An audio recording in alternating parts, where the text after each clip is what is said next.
부처님께서는 말씀하셨습니다. 붙잡아도 떠날 인연은 떠나고 놓아도 머물 인연은 머문다. 살다 보면 내가 아무리 노력해도 더 이상 함께할 수 없는 인연이 있습니다. 그 사람을 놓는다는 건 미워해서도 버려서도 아닙니다. 내 마음을 지키기 위한 지혜로운 선택입니다. 이 5가지 이야기는 관계 속에서 지치고 상처받고 이제는 조금 내려놓고 싶은 당신을 위한 이야기입니다. 이런 관계는 놓아야 합니다. 지금 부처님의 말씀으로 함께 시작해 봅니다. 부처님이 전한 인연을 정리하는 지혜 시리즈 1화 상대가 나를 싫어한다는 신호 5가지. 부처님께서는 말씀하셨습니다. 붙잡아도 떠날 인연은 떠나고 놓아도 머물 인연은 머문다. 관계는 말보다 표정과 태도에서 먼저 드러납니다. 상대가 당신을 멀리하고 있다는 신호. 조용히 이렇게 나타납니다. 첫 번째, 대화를 빨리 끝내려고 합니다. 말을 아끼는 게 아니라 당신에게 시간을 쓰고 싶지 않은 겁니다. 두 번째, 눈을 마주치지 않습니다. 시선은 마음의 창입니다.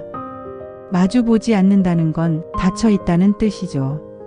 세 번째, 당신에 대해 아무것도 기억하지 않습니다. 기억은 관심에서 시작됩니다. 기억하지 않는다는 건 관계가 이미 멀어졌다는 신호입니다. 네 번째, 차갑고 무시하는 태도를 보입니다. 말은 공손하지만 마음은 이미 문을 닫은 상태일 수 있습니다. 다섯 번째, 시간을 함께 보내려 하지 않습니다. 부처님은 말씀하셨습니다. 함께 시간을 나누지 않는 인연은 이미 마음이 떠난 것이다. 억지로 이어진 인연은 당신을 더 외롭게 만듭니다. 떠나는 사람을 붙잡기보다 남아있는 나를 더 아껴야 할 때입니다. 시리즈 2화.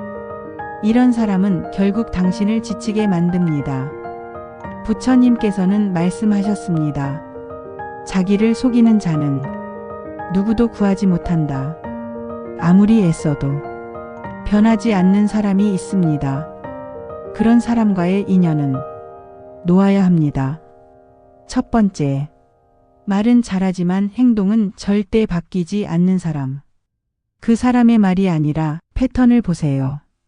두 번째, 상대의 감정을 전혀 고려하지 않는 사람.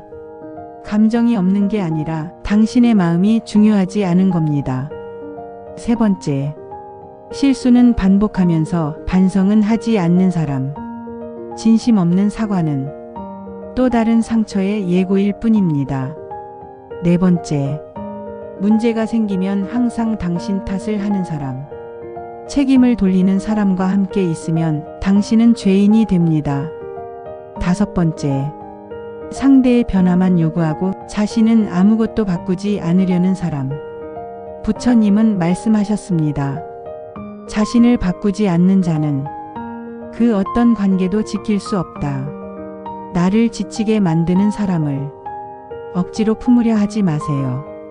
그 시간에 당신 자신을 먼저 돌보세요. 시리즈 3화. 나를 지치게 만드는 사람의 특징 5가지.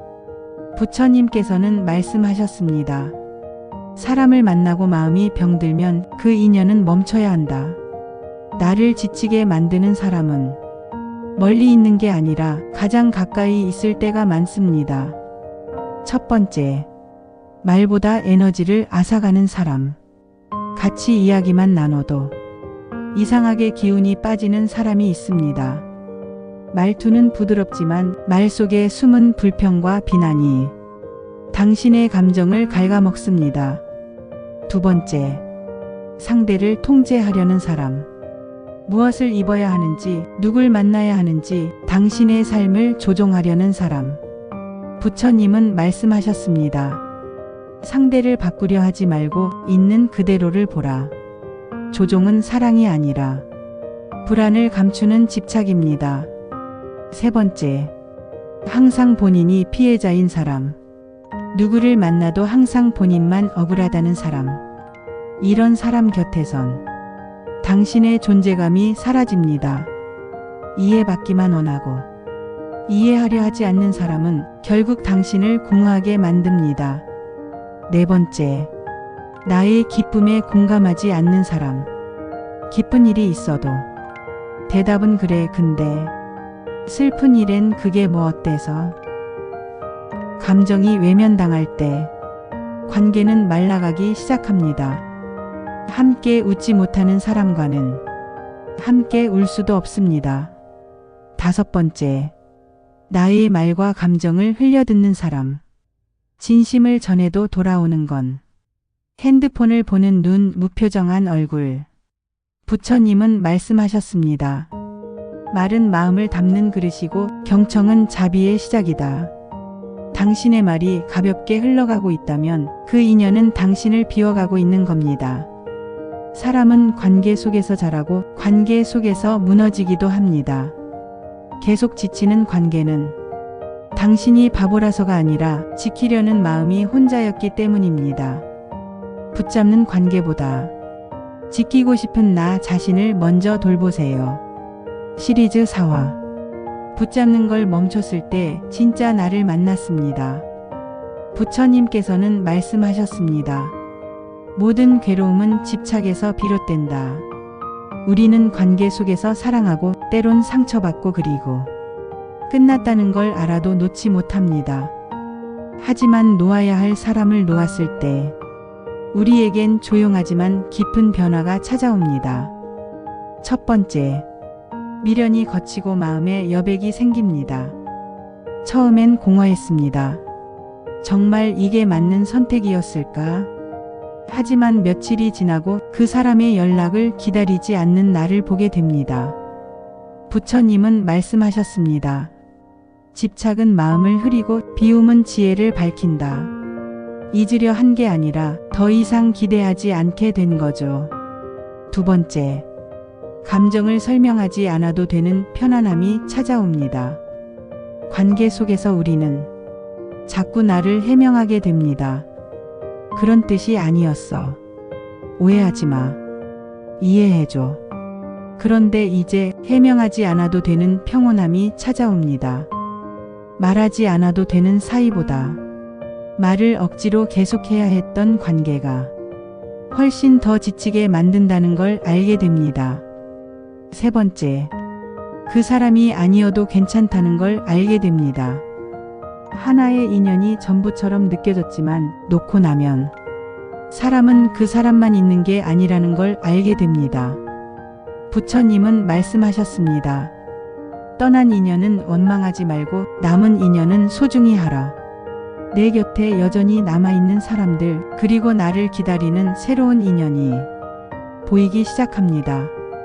네 번째, 무너졌던 자존감이 회복됩니다. 붙잡았던 동안에는 자꾸 내가 작아졌습니다. 내가 부족한 걸까?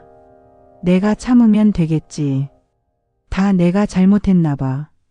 하지만 멀어진 인연이 잘못된 게 아니라 내가 나를 잃고 있었다는 걸 뒤늦게 깨닫습니다. 그리고 내가 나를 다시 챙길 때 내 안에 있던 잊힌 나 자신이 고개를 듭니다. 다섯 번째, 비로소 내가 나를 품을 수 있게 됩니다. 사람을 놓고 나면 외롭고 허전할 줄 알았는데 마음이 조용해집니다. 그 사람을 위해 썼던 에너지를 내 삶을 가꾸는 데 쓰기 시작하고 하루가 다시 내 시간으로 채워집니다. 그리고 그때 비로소 내가 나를 품고 있다는 묘한 평온함이 찾아옵니다. 부처님은 말씀하셨습니다. 집착을 버리면 복이 머문다. 누군가를 붙잡고 있을 땐 나를 품을 수 없고 나를 놓아버린 관계 속에서는 사랑도 지혜도 자라나지 않습니다. 당신이 떠나는 사람을 놓을 수 있다면 곧 당신은 자신의 마음을 더 깊이 안아줄 수 있게 될 겁니다. 사람을 놓는 건 끝이 아니라 나를 다시 시작하는 일입니다. 시리즈 5화. 놓아야 복이 들어옵니다. 부처님께서는 말씀하셨습니다. 비움은 채움의 시작이다. 집착을 놓는 순간 복은 찾아온다. 우리는 무언가를 얻기 위해 애쓰고 붙잡고 지키려고 하지만 때로는 놓는 것이 가장 강한 선택이 됩니다. 첫 번째, 손에 쥔 것이 너무 많으면 복은 들어올 자리가 없습니다. 마음속에 걱정이 가득하고 사람에 대한 미련이 가득하고 해야 할 일, 가져야 할 욕망이 너무 많으면 정작 중요한 복은 그 사이로 스며들 틈조차 없습니다. 부처님은 말씀하셨습니다. 가득 찬 잔에는 더 이상 물을 담을 수 없다. 두 번째, 복은 비워진 마음에 조용히 들어옵니다. 복은 큰 소리로 찾아오지 않습니다. 욕심을 내려놓고 마음을 조용히 가라앉혔을 때 그제야 복은 내려앉을 자리를 찾습니다. 복은 얻으려는 마음보다 감사하는 마음을 더 좋아합니다. 세 번째, 사람을 붙잡을수록 마음은 더 고요해지지 않습니다. 그 사람이 나를 떠나면 어쩌지? 이 인연을 끝내고 나면 나는 혼자야. 이런 불안과 집착은 복을 쫓게 만들 뿐 진짜 평화를 주지 않습니다. 놓는다고 잃는 것이 아닙니다. 그저 나를 괴롭히던 마음 하나를 풀어주는 것뿐입니다. 네 번째, 복은 채우는 행동보다 비우는 태도에서 시작됩니다. 사람들은 복을 받기 위해 더 노력하고 더 많이 베풀고 더 열심히 살아갑니다. 하지만 부처님은 이렇게 말씀하셨습니다. 진정한 복은 베푼 자가 아니라 비운 자에게 깃든다. 비우면 보입니다. 나에게 이미 있는 것들이. 다섯 번째, 복은 무언가를 붙잡을 때보다 나를 놓아줄 때 더 깊게 머뭅니다. 용서는 내가 옳아서 하는 것이 아니라 나를 더 이상 괴롭히고 싶지 않아서 하는 것입니다. 이해받지 못한 상처도 떠난 인연에 대한 미련도 내가 나를 위해 그것을 내려놓을 때 그 자리에 복이 조용히 들어옵니다. 부처님께서는 말씀하셨습니다. 복은 구하는 것이 아니라 비워진 곳에 스스로 들어오는 것이다. 무언가를 얻으려 끝없이 붙잡고 있나요? 그렇다면 잠시 멈추어 놓아보세요. 놓는 건 잃는 것이 아닙니다. 당신의 마음이 복이 들어올 준비를 하고 있다는 뜻입니다.